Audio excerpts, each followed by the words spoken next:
Hello दोस्तों, कैसे हो आप सभी का एक बार फिर से स्वागत है आपके अपने YouTube चैनल मन का दीप मनदीप में। दोस्तों, मैं गंगोत्री से आपका स्वागत करता हूं। दोस्तों, आज का विषय है कलयुग के 5 कड़वे सत्य। दोस्तों, भगवान कृष्ण ने महाभारत काल में कलयुग का विस्तार पूर्वक वर्णन कर दिया था। कलयुग में लोग कैसे रहेंगे, जीवन कैसे व्यतीत होगा, लोगों का व्यवहार एक दूसरे के प्रति कैसा होगा, यह सब उस काल में ही बताया जा चुका था। यहाँ हम प्रस्तुत करेंगे भगवान कृष्ण द्वारा कलयुग के बारे में बताई गई 5 कड़वी बातें जो आज 100% सच हो रही हैं। कलयुग के सत्य। दोस्तों, महाभारत काल में 5 पांडवों के मन में कलयुग के बारे में जानने की जिज्ञासा थी। उन्होंने श्री कृष्ण से एक बार पूछा कि कलयुग में मनुष्य कैसा होगा, लोगों के विचार कैसे होंगे और मोक्ष की प्राप्ति कैसे होगी। ये प्रश्न सुनकर श्री कृष्ण ने 5 पांडवों को वन में जाने को कहा। साथ ही ये भी कहा कि तुम वहाँ जो कुछ भी देखो मेरे पास आकर मुझे विस्तार से बताना।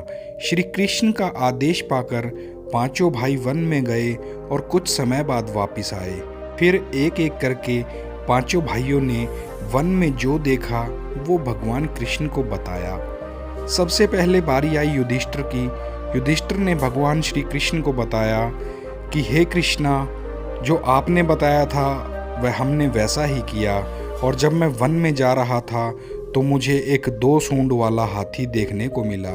मैंने अपनी ज़िंदगी में हमेशा 1 सूंड वाला हाथी देखा था, मगर वन में मैंने 2 सूंड वाला हाथी देखा। तब भगवान श्री कृष्ण ने युधिष्ठिर को समझाते हुए कहा कि हे युधिष्ठिर, कलयुग में ऐसे लोग राज करेंगे जो बोलेंगे कुछ और करेंगे कुछ। ये लोग दोनों ओर से भोले लोगों का शोषण करेंगे। तत्पश्चात भीम जी की बारी आई और भीम जी ने कृष्ण जी से सवाल किया। भीम जी ने कृष्ण जी को बताया कि उसने वन में देखा कि एक गाय अपने बच्चों को इतना चाट रही थी कि उस बच्चे का खून निकलने लगा।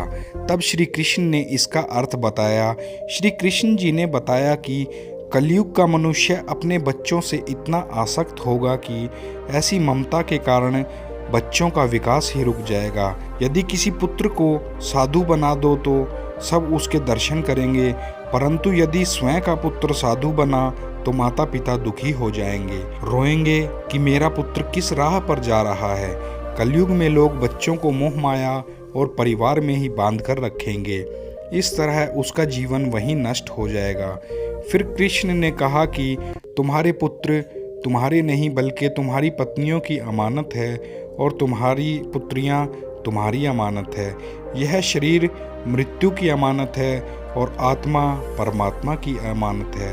तत्पश्चात अर्जुन ने भगवान कृष्ण जी से प्रश्न किया। इसी तरह भीमसेन के बाद अर्जुन ने बताया कि उसने एक पक्षी को देखा जिसके पंख पर वेद की ऋचाई लिखी हुई थी, परंतु वो मनुष्य का मांस खा रहा था। यह देखकर मैं हैरान हो गया।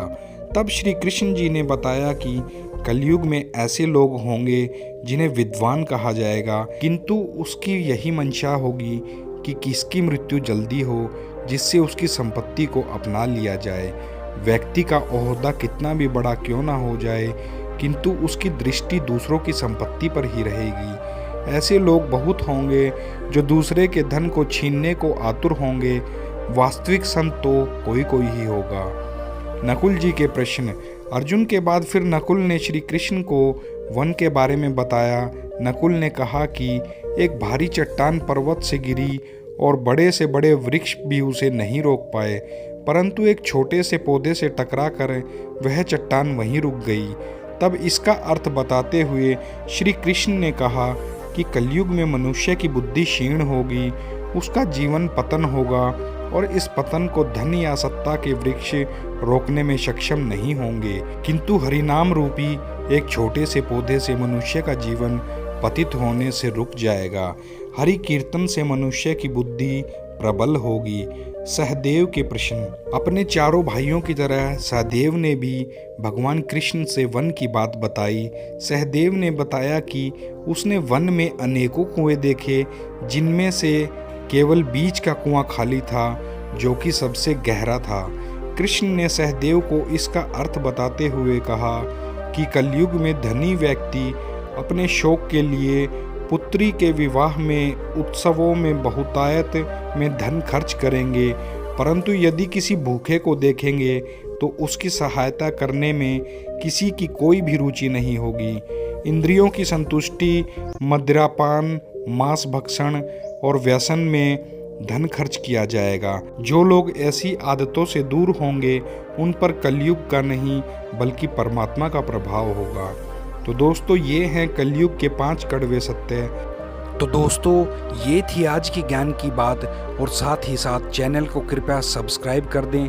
आपके सब्सक्राइब करने से मुझे मोटिवेशन मिलता है ताकि मैं नई नई वीडियो और नई नई जानकारी आपके लिए ला सकूं। दोस्तों, मौज लो, रोज लो, ना मिले तो खोज लो। आप सभी का दिल से धन्यवाद।